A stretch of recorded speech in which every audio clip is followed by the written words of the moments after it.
Softer than expected inflation reports from the US and the UK this week boosts the expectation of interest rate cuts from the major central banks to the end of the year and give support to the market after the global meltdown we saw at the start of this month. So we also see the US dollar remains under pressure right now. The euro pushes higher against the greenback while sterling bulls resist. But I still think that the weakness of the US dollar may be a bit overdone. So welcome, Swissquote's daily market talk is back after a 2-week break.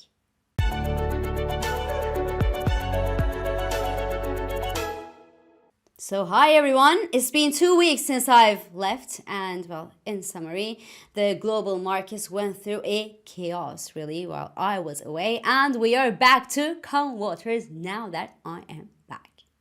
Now, overall, the rush to reverse the Japanese yen carry trades after the Bank of Japan raises interest rates 2 weeks ago, and this undesirably weak jobs data from the US 2 weeks ago as well were the main catalyzers of the global market sell-off that hit the world 2 weeks ago, as you certainly followed while I was not here, and truly I found that the market reaction was a bit overdone. Now, the fact that the Japanese yen saw a heavy market reaction is certainly and of course due to the accumulation of a high and abnormal amount of short yen positions over the past few years on obviously this divergence between the Bank of Japan and the other central bank monetary policies. And the very late normalization of the Bank of Japan policy has obviously given hope that the abnormally soft Bank of Japan policy is over. But to be honest with you, there is little chance that we see the Bank of Japan act again to normalize further its policy anytime soon.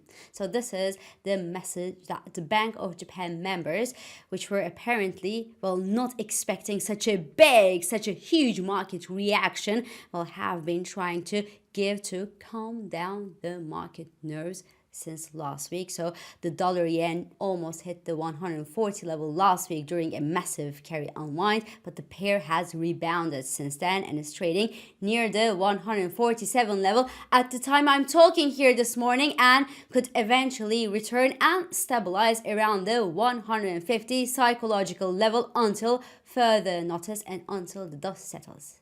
And for the US, the weak jobs data of 2 weeks ago, which obviously helped trigger a further mayhem across the global financial markets, you know what? It doesn't mean that the US economy will be collapsing by next month. It is true that the US economic growth is slowing, but it is not collapsing. And investors know that very well. The proof is how fast the prices in the S&P 500 rebounded with the sight of the slightest good news from last week's weekly jobless claims data from the US, a data point which is very much volatile and normally doesn't really trigger a notable market reaction, but it did this time. But anyway, the real good news is that inflation numbers from the US and from the UK came in softer than expected by analysts this week, because inflation in the UK actually rebounded from 2% to 2.2% in July, but that was lower than a rebound to 2.3% expected by analysts, while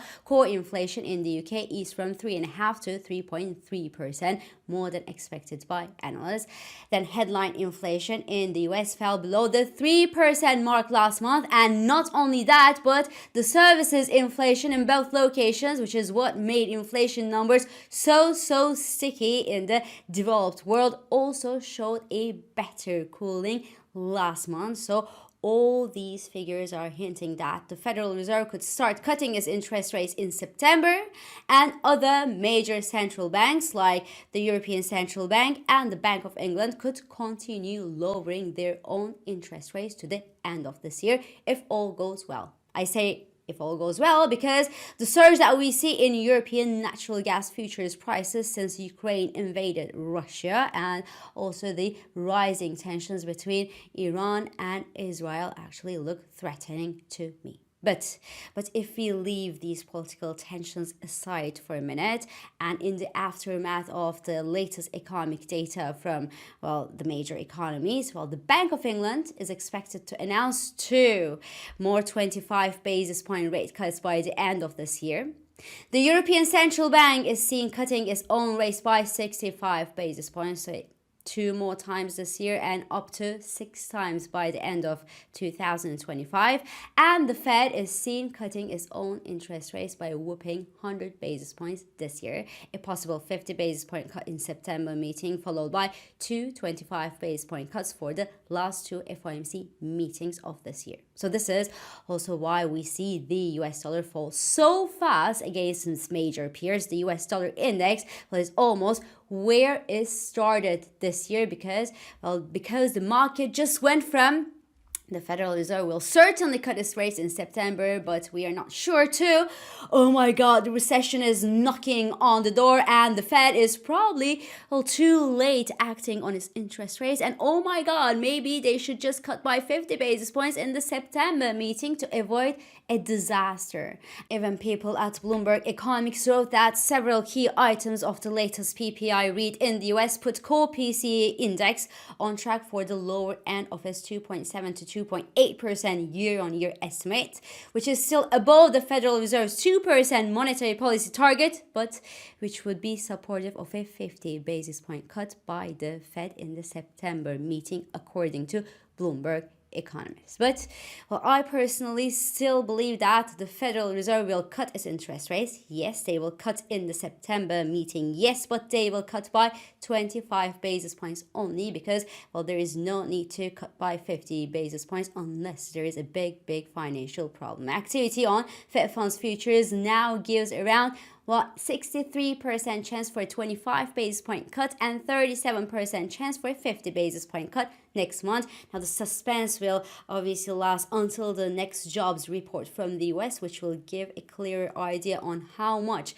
of the weakness that we saw in the latest jobs data was due to Hurricane Beryl, meaning how much of it was a temporary slowdown in the jobs market. Therefore, the weakness of the US dollar will certainly get balanced out in my base case scenario if the Fed cut expectations slow down, and that should eventually support the US dollar index near its year-to-date low levels and also slow the upside momentum that we see in the euro dollar these days, which freshly cleared the 110 psychological resistance to the upside this week. And while speaking of rate cuts, just a quick note, the Reserve Bank of New Zealand announced a surprise rate cut this week, the first rate cut in the country since March 2020 and a year before its own forecast. So all in all, the actual rate cuts and the expectations of more interest rate cuts from the major central banks should temper the global sell-off that we saw at the start of this month, and that despite the rising recession odds, and the earnings season is not so bad